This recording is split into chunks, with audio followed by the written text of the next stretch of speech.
الحمد للہ رب العالمین والصلاة والسلام علی سید المرسلین اما بعد فاعوذ باللہ من الشیطان الرجیم بسم اللہ الرحمن الرحیم۔ کن لوگوں کی دعا قبول ہوتی ہے؟ یہ مضمون فضائل دعا کے صفحہ 218 تا 232 سے لیا گیا ہے۔ دعائے عطار یا رب المصطفیٰ، جو کوئی رسالہ کن لوگوں کی دعا قبول ہوتی ہے کہ 17 صفحات پڑھ یا سن لے، اس کی دعاؤں پر رحمت کی خاص نظر فرما اور اس کی بے حساب مغفرت فرما، آمین۔ درود پاک کی فضیلت۔ ہر قطرے سے فرشتہ پیدا ہوتا ہے۔ اللہ کریم کے آخری نبی صلی اللہ علیہ وآلہ وسلم کا فرمان برکت نشان ہے۔ اللہ پاک کا ایک فرشتہ ہے کہ اس کا بازو مشرق میں ہے اور دوسرا مغرب میں۔ جب کوئی شخص مجھ پر محبت کے ساتھ درود بھیجتا ہے، وہ فرشتہ پانی میں غوطہ کھا کر اپنے پر جھاڑتا ہے۔ اللہ پاک اس کے پروں سے ٹپکنے والے ہر قطرے سے ایک ایک فرشتہ پیدا کرتا ہے۔ وہ فرشتے قیامت تک اس درود پڑھنے والے کے لیے استغفار کرتے ہیں۔ صلو علی الحبیب صلی اللہ علی محمد۔ فصل ہشتم، ان لوگوں کے بیان میں جن کی دعا قبول ہوتی ہے۔ قال الرضا، وہ 19 ہیں۔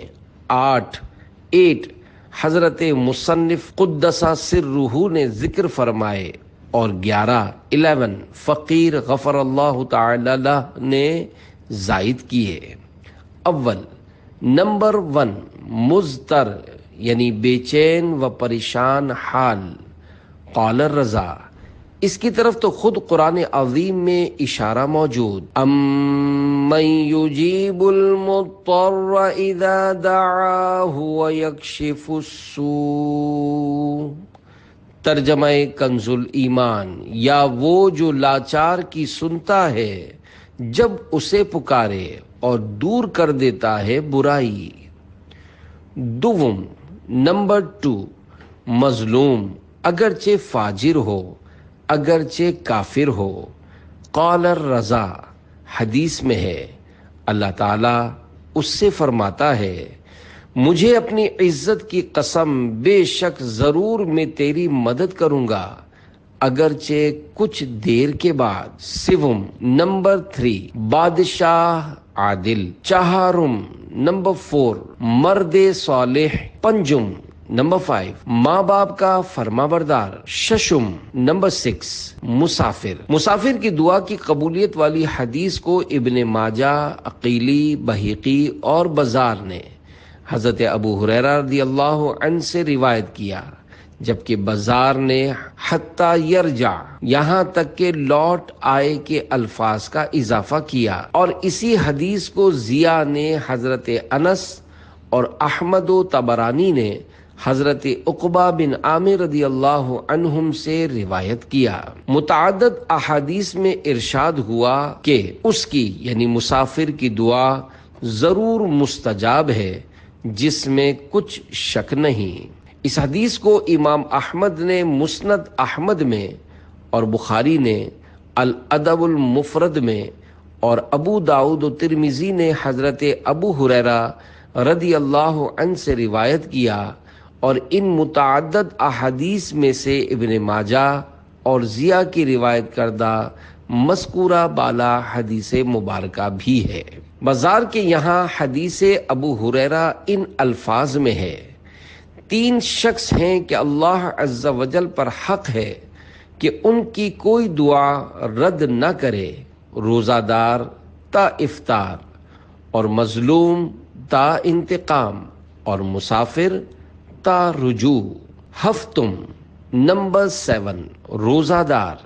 قال الرضا، خصوصاً وقت افطار۔ ہشتم، نمبر 8، مسلمان کے لیے اس کی غیبت یعنی غیر موجودگی میں دعا مانگے۔ قال الرضا، حدیث شریف میں ہے یہ دعا نہایت جلد قبول ہوتی ہے۔ فرشتے کہتے ہیں اس کے حق میں تیری دعا قبول اور تجھے بھی اسی طرح کی نعمت حصول۔ دوسری حدیث میں فرمایا یہ دعا حاجی و غازی و مریض و مظلوم کی دعاؤں سے بھی زیادہ جلد قبول ہوتی ہے۔ نمبر 1، بہقی شعب الایمان میں صالح سند کے ساتھ حضرت ابن عباس رضی اللہ عنہما سے روایت کرتے ہیں 5 دعائیں مقبول ہیں، پھر وہ ذکر کی، یعنی مظلوم، حاجی، مجاہد کہ جہاد کے لیے نکلے، مریض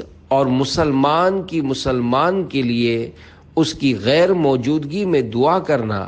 پھر آپ صلی اللہ علیہ وآلہ وسلم نے ارشاد فرمایا کہ ان میں نہایت جلد قبول ہونے والی دعا ایک مسلمان کی اپنے مسلمان بھائی کے لیے اس کی غیر موجودگی میں مانگی گئی دعا، بلکہ تیسری حدیث میں ارشاد ہوا کہ اس سے زیادہ جلد قبول ہونے والی کوئی دعا نہیں۔ نمبر 2، اس حدیث کو ترمذی اور اسی کی مثل طبرانی اور دیگر محدثین کرام نے عبداللہ بن عمر رضی اللہ عنہما سے روایت کیا۔ چوتھی حدیث شریف میں آیا یہ دعا رد نہیں ہوتی۔ اس حدیث کو بزار نے عمران بن حسین رضی اللہ عنہما سے روایت کیا۔ نمبر 9، قول الرضا، والدین کی دعا اپنی اولاد کے حق میں۔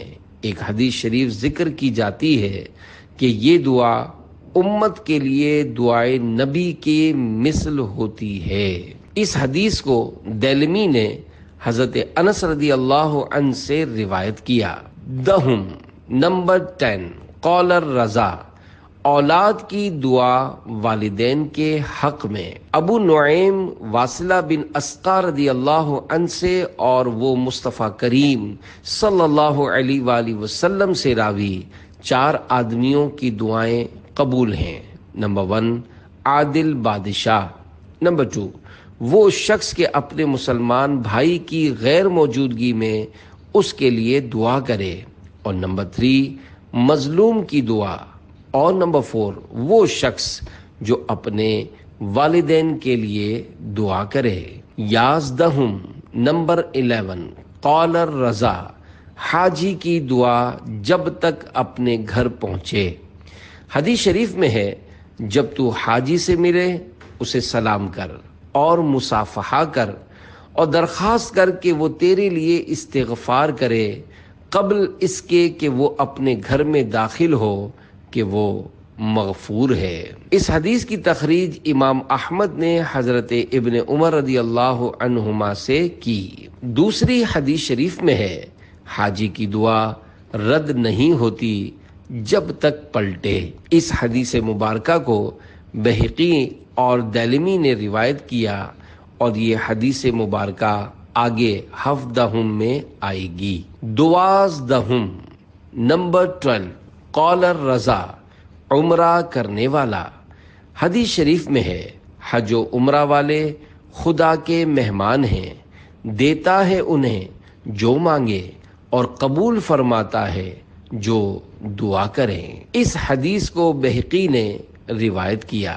13، نمبر 13، قول الرضا، مریض کہ نبی صلی اللہ علیہ وآلہ وسلم فرماتے ہیں جب بیمار کے پاس جاؤ اس سے اپنے لیے دعا چاہو کہ اس کی دعا مثل دعائے ملائکہ ہے۔ اس حدیث کو ابن ماجہ نے امیر المومنین حضرت عمر رضی اللہ عنہ سے روایت کیا۔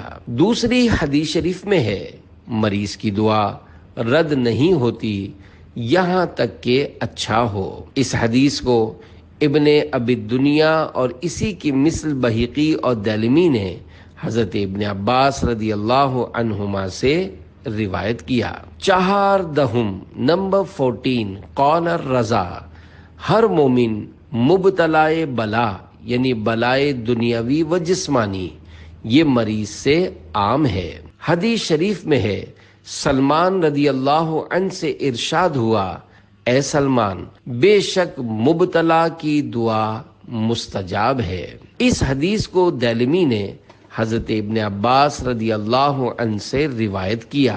دوسری حدیث شریف میں ہے مومن مبتلا کی دعا غنیمت جانو۔ اس حدیث کو ابو شیخ نے حضرت ابو درداء رضی اللہ عنہ سے روایت کیا۔ 15 نمبر 15 قول الرضا، جو یاد خدا بکثرت کرتا ہو۔ حدیث شریف میں ہے 3 شخصوں کی دعا اللہ پاک رد نہیں کرتا، ایک وہ کہ خدا کی یاد بکثرت کرے، اور مظلوم اور بادشاہ عادل۔ اس حدیث کو بہقی نے حضرت ابو ہریرہ رضی اللہ عنہ سے روایت کیا۔ 16 نمبر 16 قول الرضا، جو تنہا جنگل میں جہاں اسے اللہ کے سوا کوئی نہ دیکھتا ہو کھڑا ہو کر نماز پڑھے۔ ابن مندہ و ابو نعیم معرفت الصحابہ میں حضرت ربیعہ بن وقاص رضی اللہ عنہ سے راوی کہ رسول اللہ صلی اللہ علیہ وآلہ وسلم ارشاد فرماتے ہیں 3 مقامات ایسے ہیں کہ ان میں بندے کی دعا رد نہیں کی جاتی، ان میں سے ایک وہ بندہ جو جنگل میں کھڑا ہو کر اس حال میں نماز ادا کرے کہ اسے اس کے رب عز و جل کے سوا کوئی نہ دیکھتا ہو۔ 17 قول الرضا، غازی کہ غزائے کفار کے لیے نکلے، یعنی کفار سے جہاد کے لیے نکلے جب تک واپس آئے۔ دیلمی حضرت ابن عباس رضی اللہ عنہما سے راوی کہ 4 دعائیں رد نہیں کی جاتی، حاجی کی دعا جب تک لوٹ نہ آئے، اور غازی کی دعا یہاں تک کہ واپس ہو۔ نمبر 2 اور بہقی نے ابن عباس رضی اللہ عنہما سے اسناد متماسک کے ساتھ روایت کیا کہ 5 قسم کے لوگوں کی دعائیں قبول ہوتی ہیں، پھر مذکورہ بالا افراد کا ذکر فرمایا، خصوصاً جب کہ معاذ اللہ اور ساتھی بھاگ جائیں اور یہ ثابت قدم رہے۔ نمبر 3 یعنی اور اس کا تذکرہ ربیعہ بن وقاص سے مذکورہ بالا روایت کردہ حدیث کے آخر میں ہے۔ حزدہم نمبر 18 قول الرضا، جس شخص نے کسی پر احسان کیا اپنے محسن کے حق میں اس کی دعا رد نہیں ہوتی۔ نمبر 4 دیلمی نے حضرت ابن عمر رضی اللہ عنہ سے اور انہوں نے سید عالم صلی اللہ علیہ وآلہ وسلم سے روایت کیا کہ جس شخص نے کسی پر احسان کیا تو احسان کرنے والے کے حق میں اس کی دعا رد نہیں ہوتی۔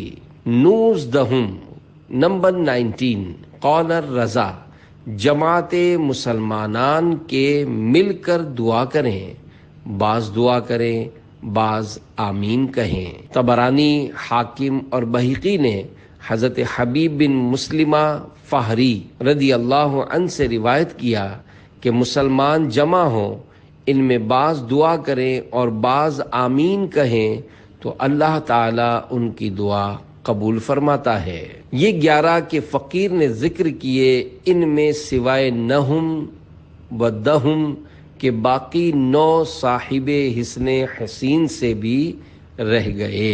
اس حسن توفیق پر اللہ عز و جل ہی کے لیے سب خوبیاں۔ اللہ پاک جائز مرادوں پر رحمت کی نظر فرمائے۔ فصل نہم، ان اعمال صالحہ میں جن کے کرنے والے کو کسی دعا کی حاجت نہیں۔ قول الرضا، یہ فصل اگرچہ اس رسالے میں نہیں مگر اس مضمون کو حضرت مصنف علام قدسہ سرہ نے کتاب الجواہر میں افادہ فرمایا۔ فقیر غفر اللہ تعالی لہ بوجہ جلالت فائدہ و عظمت عائدہ، یعنی عظیم فائدہ اور منفعت کے پیش نظر اسے یہاں ذکر کرتا ہے۔ وہ 3 چیزیں ہیں۔ اول، نمبر 1 درود شریف۔ امام احمد و ترمذی و حاکم باسانید صحیحہ جیدہ حضرت ابی بن کعب رضی اللہ عنہ سے روایت کرتے ہیں، جب 4 شب گزرتی تھی رسول اللہ صلی اللہ علیہ وآلہ وسلم کھڑے ہو کر فرماتے، اے لوگو، خدا کی یاد کرو، خدا کی یاد کرو، آئی راجفہ۔ راجفہ سے مراد ہے قیامت کا پہلا نفخہ، چونکہ اس نفخے سے زمین میں سخت زلزلہ پڑ جاوے گا۔ اس کے بعد آتی ہے رادفہ۔ رادفہ سے مراد دوسرا نفخہ جس سے مردے جی اٹھیں گے۔ آئی موت ان چیزوں کے ساتھ جو اس میں ہے۔ اے لوگو خدا کی یاد کرو، خدا کی یاد کرو، آئی راجفہ۔ اس کے بعد آتی ہے رادفہ، آئی موت ان چیزوں کے ساتھ جو اس میں ہے۔ میں نے عرض کی یا رسول اللہ صلی اللہ علیہ وآلہ وسلم، میں دعا بہت کیا کرتا ہوں، اس میں سے حضور کے لیے کس قدر مقرر کروں؟ فرمایا جتنی چاہے۔ میں نے عرض کی چہارم؟ فرمایا جس قدر چاہے، اور زیادہ کرے تو تیرے لیے بہتر ہے۔ میں نے عرض کی نصف؟ فرمایا جتنی چاہے اور زیادہ کرے تو تیرے لیے بہتر ہے۔ میں نے عرض کی اپنی کل دعا حضور کے لیے کر دوں، یعنی اپنی کل دعا کے عوض حضور پر درود بھیجا کروں؟ فرمایا ایسا کرے گا تو اللہ تعالیٰ تیرے سب مہمات یعنی اہم اور مشکل کاموں میں کفایت کرے گا اور تیرے گناہ بخش دے گا۔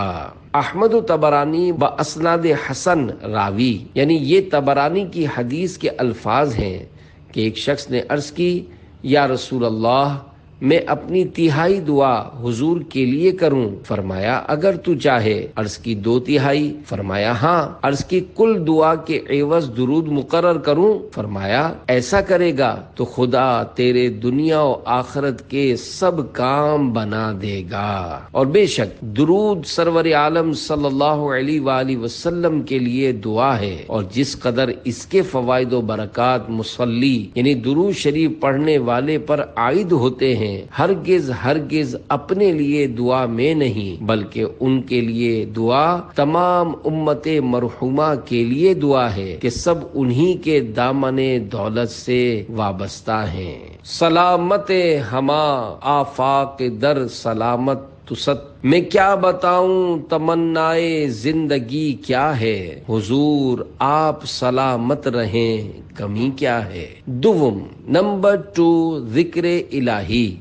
بہقی نے شعب الایمان میں بکیر بن عتیق، انہوں نے سالم بن عبداللہ، انہوں نے اپنے باپ عبداللہ بن عمر، انہوں نے اپنے والد حضرت فاروق اعظم، انہوں نے حضور سید المرسلین صلی اللہ علیہ وآلہ وسلم، حضور نے رب العزت ذوالجلال تقدست اسماءہ سے روایت کی کہ فرماتا ہے جسے میری یاد میرے مانگے سے باز رکھے، میں اسے بہتر اس عطا کا بخشوں جو مانگنے والوں کو دوں۔ اسی واسطے حضرت سالم بن عبداللہ نے تمام مدت وقوف میں ذکر الہی پر اختصار کیا، اور تا غروب آفتاب یعنی غروب آفتاب تک لا الہ الا اللہ وحدہ لا شریک لہ، لہ الملک ولہ الحمد بیدہ الخیر وہو علی کل شیء قدیر، لا الہ الا اللہ وحدہ ونحن لہ مسلمون، لا الہ الا اللہ ولو کرہ المشرکون، لا الہ الا اللہ ربنا ورب آبائنا الاولین کہتے رہے۔ یعنی اللہ عز و جل کے سوا کوئی عبادت کے لائق نہیں، وہ اکیلا ہے، اس کا کوئی شریک نہیں، اسی کے لیے ہے ساری بادشاہت، اور اسی کے واسطے سب خوبیاں، ساری بھلائیاں اسی کے ہاتھ میں ہے، اور وہ ہر چیز پر قادر ہے۔ اللہ عز و جل کے سوا کوئی عبادت کے لائق نہیں، وہ اکیلا ہے، اور ہم اس کے حضور گردن رکھے ہیں۔ اللہ عز و جل کے سوا کوئی عبادت کے لائق نہیں، اگرچہ برا مانے مشرک۔ اللہ عز و جل کے سوا کوئی عبادت کے لائق نہیں جو ہمارا رب اور ہمارے اگلے باپ داداؤں کا پروردگار ہے۔ سوم، نمبر 3، تلاوت قرآن مجید۔ نبی صلی اللہ علیہ وآلہ وسلم اپنے رب جلیل تبارک و تعالی سے روایت فرماتے ہیں جسے تلاوت قرآن مجید میرے ذکر اور میرے سوال سے روک دے اسے افضل اس کا دوں جو تمام سائلین کو عطا کروں۔ پھر فرمایا، اور بزرگی کلام الہی کی تمام کلاموں پر ایسی ہے جیسی بزرگی رب العزت جل جلالہ اس کی تمام مخلوق پر۔ امام ترمذی نے اس حدیث کو حسن کہا۔ واللہ سبحانہ وتعالی اعلم بالصواب۔ الحمدللہ رب العالمین والصلاة والسلام علی سید المرسلین، اما بعد فاعوذ باللہ من الشیطان الرجیم، بسم اللہ الرحمن الرحیم۔ داڑھی رنگنے کی فضیلت، شرح صدور صفحہ 152 پر حضرت سیدنا انس رضی اللہ عنہ سے روایت ہے، جو شخص داڑھی میں خضاب، کالے خضاب کے علاوہ مثلا لال یا زرد مہندی کا لگاتا ہو، انتقال کے بعد منکر نکیر اس سے سوال نہ کریں گے۔ منکر کہے گا، اے نکیر، میں اس سے کیوں کر سوال کروں جس کے چہرے پر اسلام کا نور چمک رہا ہے۔ مہندی لگانے کا طریقہ، پانی ڈالتے وقت مہندی میں جو گانٹھیں بن جائیں انہیں چمچ وغیرہ سے مسل دیجئے اور بھگونے کے کم از کم آدھے گھنٹے بعد اس طرح لگائیے کہ ہر سفید بال کی نوک سے لے کر جڑ تک خوب اچھی طرح مہندی پہنچ جائے۔ آدھے بلکہ 1 گھنٹے یا اس سے بھی زیادہ وقت کے بعد دھو لیجئے۔ اگر مزید بہتر رنگ چاہتے ہیں تو اسی پر دوبارہ مہندی لگائیے۔ مزید بہتری کے لیے چائے کی پتی ابال کر اس کے پانی میں مہندی بھگوئیے اور اوپر سے لیموں نچوڑ دیجئے۔ مہندی لگانے کے 4-5 دن بعد مونچھ، نچلے ہونٹ کے نیچے اور چہرے کے گرد جہاں سے بال جمنے شروع ہوتے ہیں وہاں جڑ میں سفیدی نظر آنے لگتی ہے، لہذا پوری داڑھی پر نہ لگانا چاہیں تو صرف سفیدی والے حصوں پر تھوڑی سی مہندی لگا لیا کریں۔ سفید داڑھی پر کم از کم ماہانہ 1 بار بلکہ چاہیں تو ہفتے 2 ہفتے بعد بھی مہندی لگائی جا سکتی ہے۔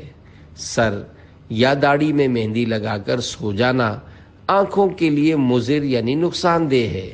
ایک نابینا نے سگے مدینہ عفیہ عنہ کو بتایا کہ 10 سال قبل کالی مہندی لگا کر میں سو گیا تھا، اٹھا تو نظر جا چکی تھی۔ عید ہو یا شادی، مرد کو مہندی سے ہاتھ پاؤں رنگنا گناہ ہے۔ چھوٹے منع کے ہاتھ پاؤں بھی مہندی سے نہ رنگے۔ بچے کو گناہ نہیں ہوگا، رنگنے والا گناہگار ہوگا۔ مہندی خریدنے کے بعد 1 آدھ ماہ کے اندر استعمال کر لیجئے، کیونکہ ہو سکتا ہے مدت پوری ہونے والی ہو۔ جب مہندی کالی پڑ جائے، سخت گانٹھیں بن جائیں اور بھگونے کی صورت میں چکناہٹ نہ ہو تو یہ اس بات کی علامت ہے کہ اس کی مدت ختم ہوئی۔ صلو علی الحبیب صلی اللہ علی محمد۔ مومن کامل، فرمان مصطفیٰ صلی اللہ علیہ وآلہ وسلم، تم میں سے کوئی مومن کامل نہیں ہوگا جب تک کہ اپنے بھائی یعنی مومن کے لیے وہی چیز نہ پسند کرے جو اپنی ذات کے لیے پسند کرتا ہے۔